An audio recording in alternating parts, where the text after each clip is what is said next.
Salut à tous, cette semaine de rentrée marque un petit peu la fin de l'été, un été marqué par les fortes chaleurs et des canicules, l'occasion pour nous de nous pencher sur un phénomène qui a été assez peu visible à l'occasion de ces canicules, ce sont les nuages. Vous êtes bien sur Vincent Quête, et ce zoom commence dans 4 secondes.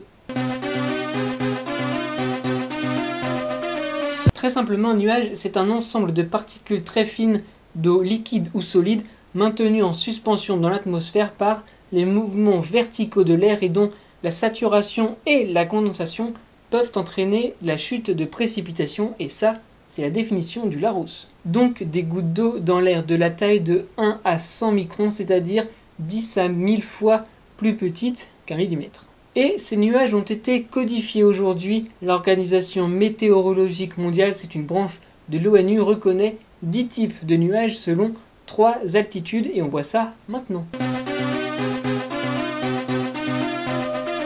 À l'étage inférieur, c'est-à-dire du sol jusqu'à 2000 mètres d'altitude, on trouve les stratus et les stratocumulus, gorgés le plus souvent d'eau liquide et qui sont en partie à l'origine des précipitations.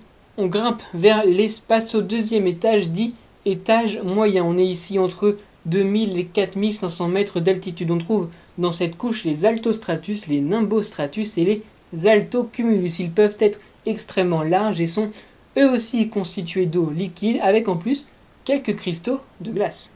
Et enfin, dernier étage, l'étage supérieur à partir de 4500 mètres de haut. On y retrouve les cirrocumulus, les cirrostratus et les cirrus. Ces nuages, qui sont donc les plus élevés, sont constitués quant à eux de milliers, voire de millions de minuscules cristaux de glace. Il faut dire qu'à cette hauteur, il fait une température aux alentours de moins 40 degrés Celsius. Et enfin, 2 nuages connus qui nous amènent la bonne pluie du matin. Ils peuvent se retrouver sur plusieurs étages parce qu'en effet, ils grandissent en hauteur. Ce sont les cumulus aux étages inférieurs et moyens et les cumulonimbus sur les 3 étages.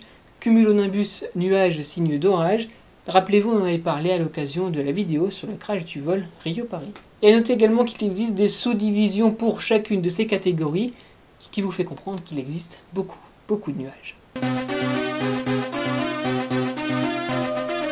Voilà, clap de fin pour ce zoom sur les nuages. Merci à tous d'avoir été au rendez-vous. On se retrouve très vite. N'oubliez pas que vous pouvez vous abonner à la chaîne et partager la vidéo. Il y a aussi la page Facebook et le Twitter. Et en attendant, n'oubliez pas, soyez heureux, restez curieux.